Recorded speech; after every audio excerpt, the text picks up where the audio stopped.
hello दोस्तों बंधु आज आपण नहीं आसी एक नुआ अपडेट आपण मैंने देखिपार 2 वर्ष का B.ED डिग्री धारी को सुजोग एक बहुत बड़ा अपडेट भाई भाई मैंने जो मैंने B.ED 2 वर्ष कर ओके एक नुआ कनिष्ठ शिक्षक नियुक्ति आसी जाइए जदि आपण मैंने मो यूट्यूब चैनल नुआ अच्छा दयाक लाइक शेयर एंड सब्सक्राइब करने आपण मैंने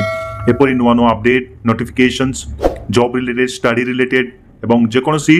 एजुकेशन रिलेटेड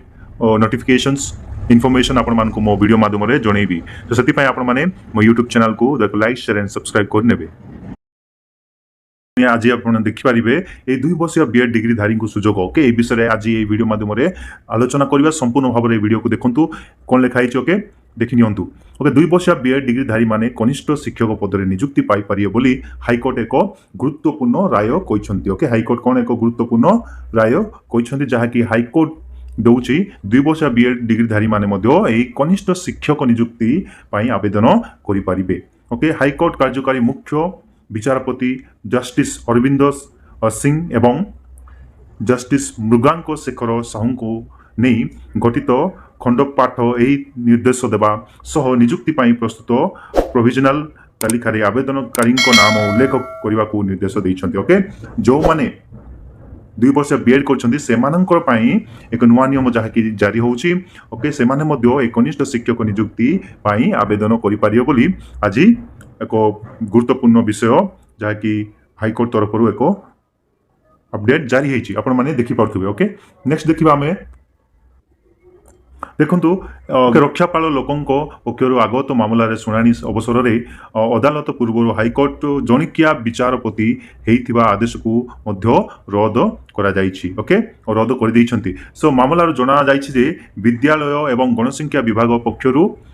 कोन 2023 रे 20,000 कनिष्ठ नियुक्ति जहाँकि 2023 रे बाहर थिबा कथा बाहर थिला 20,000 कनिष्ठ नियुक्ति पाई विज्ञप्ति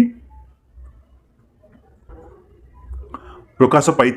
जो माने ओके ग्रेजुएशन करथिबे 50 मार्क रखिथिबे 50% मार्क रखिथिबे एवं कोन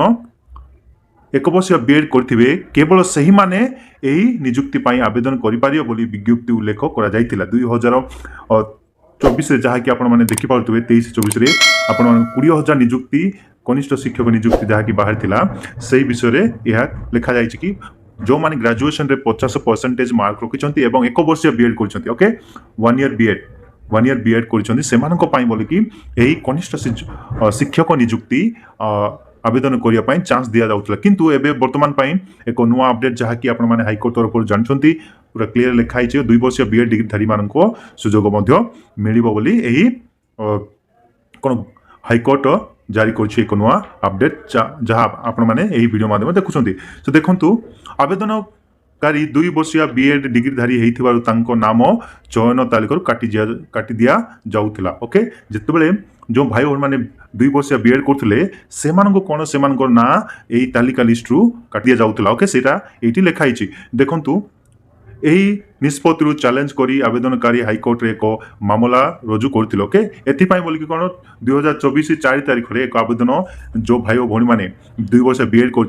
करथिले सेमान कोन कले एक हाईकोर्ट रे एक आवेदन जाकी पिटिशन दिया जाइतिला ओके किंतु एटा को खारज करा जाइतिला ओके जाकी एनसीटी गाइडलाइन रु कारण एनसीटी रे कोन 2023 रु कोन हिचिना 2023 रे एनसीटी कोन एक वर्ष B.ED जाकी करिवार थिला ता एक नियम लागू कर दैछन्ति 2023 रे सेति पई बोली कोन हला एटा 2 वर्षीय B.ED पिला मानकर नाटा एही तालिका रु कटा जाइतिला किंतु एबे आमे माने सुनि पारलु कि जे जानि पारलु ए न्यूज़ पेपर जरिया रे आगामी दिन मानकर मध्य 2 वर्षीय B.ED जो भाई बहन मान करछन्ति से कोनसी प्राइवेट के गवर्नमेंट सेक्टर रे आपण मान निश्चय एही कनिष्ठ शिक्षक नियुक्ति पई अप्लाई करि परिबे ओके आपण माने जानि रखंतु आगामी दिन मानकर